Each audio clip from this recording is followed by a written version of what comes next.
Hi friends, welcome back to my channel. ಇವತ್ತಿನ ವಿಡಿಯೋದಲ್ಲಿ ಗರ್ಭಿಣಿ ಸ್ತ್ರೀಯರಿಗೆ ನಿಮ್ಮ ಮಗು ಬುದ್ಧಿವಂತಿಕೆಯಿಂದ ಬೆಳಿಬೇಕಾ, ನಿಮ್ಮ ಮಗುವಿನ ಬ್ರೈನಲ್ಲಿ ಹೊಸ ಹೊಸ ನ್ಯೂರಾನ್ಸ್ ಸೃಷ್ಟಿಯಾಗಬೇಕಾ, ಮತ್ತು ಮಗು ಚೆನ್ನಾಗಿ ಆರ್ಗನ್ ಡೆವಲಪ್ಮೆಂಟಿಂದ ಒಳ್ಳೆ IQ ಲೆವೆಲಿಂದ ಮಗು ಗ್ರೋತ್ ಆಗಬೇಕು ಅಂದರೆ ಗರ್ಭಿಣಿಯರು ಈ ವಿಷಯವನ್ನು ಮಾಡಲೇಬೇಕು. ಸ್ಪೆಷಲಾಗಿ ಇದು ನಾನ್ ವೆಜ್ ತಿನ್ನುವಂತಹ ಗರ್ಭಿಣಿ ಸ್ತ್ರೀಯರಿಗೆ ಹೊಂದಿಕೆ ಆಗುತ್ತೆ. ಒಂದು ವೇಳೆ ನಾನ್ ವೆಜ್ ತಿನ್ನಲ್ಲ ನಾವು ಅನ್ನೋರು ಕಮೆಂಟ್ ಸೆಕ್ಷನಲ್ಲಿ ತಿಳಿಸಿ ನನಗೆ.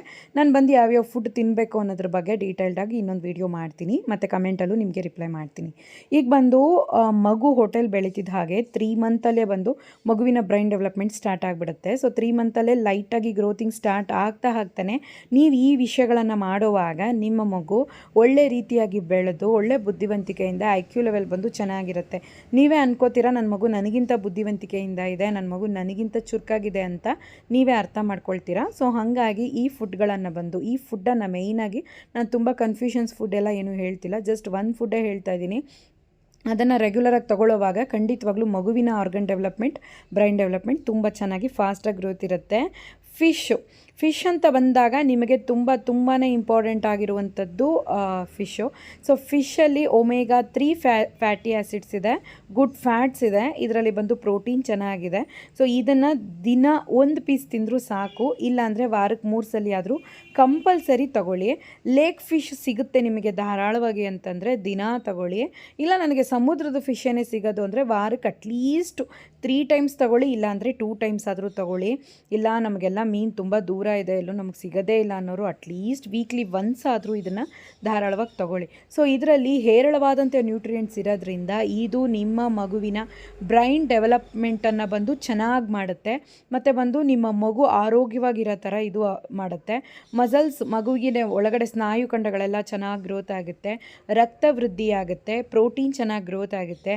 ಮಗುವಿನ ಬುದ್ಧಿವಂತಿಕೆಗೆ ನ್ಯೂರಾನ್ಸ್, ಹೊಸ ನ್ಯೂರಾನ್ಸ್ ಬೇಕು, ಅದನ್ನೆಲ್ಲ ಉತ್ಪತ್ತಿ ಮಾಡೋದಕ್ಕೆ ಇದು ತುಂಬಾ ಸಹಾಯಕವಾಗಿರುತ್ತೆ.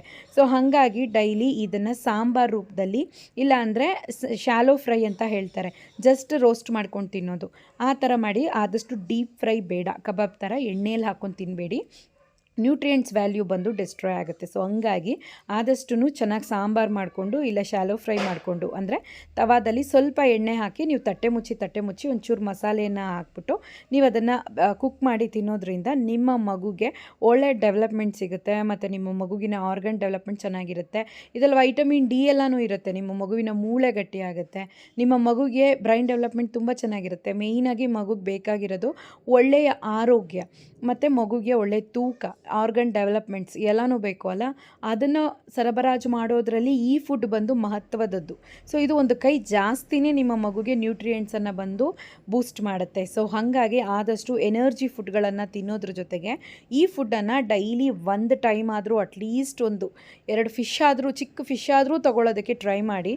ಸೊ ನಿಮಗೆ ಒಂದು ವೇಳೆ ನನಗೆ ದೂರ ಇದ್ದೀನಿ, ಏನು ಮಾಡೋದು, ನನಗೆಲ್ಲೂ ಸಿಗಲ್ವೇ ಹಂಗೆ ಅಂದರೆ ಎಲ್ಲಾದರೂ ಅಂಗಡಿ ಇದೆಯಾ, ಇಲ್ಲ ನಿಮಗೆ ಆನ್ಲೈನಲ್ಲಿ ಲೀಶಿಯಸ್ ಅಂತೆಲ್ಲ ಬರುತ್ತಲ್ಲ ಅಂಥದ್ರಲ್ಲಿ ಎಲ್ಲಾದರೂ ಸಿಗುತ್ತಾ, ಪತ್ತೆ ಮಾಡಿ ನಿಮಗೆ ಸಿಗೋ ಥರ ಮಾಡಿಕೊಂಡು ಆದಷ್ಟು ಇದನ್ನು ಹೊರಗಡೆ ಹೋದಾಗಲೂ ಅಷ್ಟೇ, ಒಂದು ವೇಳೆ ಫಿಶ್ ಸಿಕ್ತು ಅಂದರೆ ತೊಗೊಂಬಂದು ಫ್ರೀಝರಲ್ಲಿ ಫ್ರೀಸ್ ಮಾಡಿಟ್ಕೊಂಡು ನಿಮ್ಗೆ ಆಗಾಗ ಫಿಶ್ನ ನೀವು ಕುಕ್ ಮಾಡ್ಕೊಂಡು ಊಟ ಮಾಡ್ಕೊಳ್ಳಿ. ಓಕೆ, ಟೇಕ್ ಕೇರ್, ಬಾಯ್.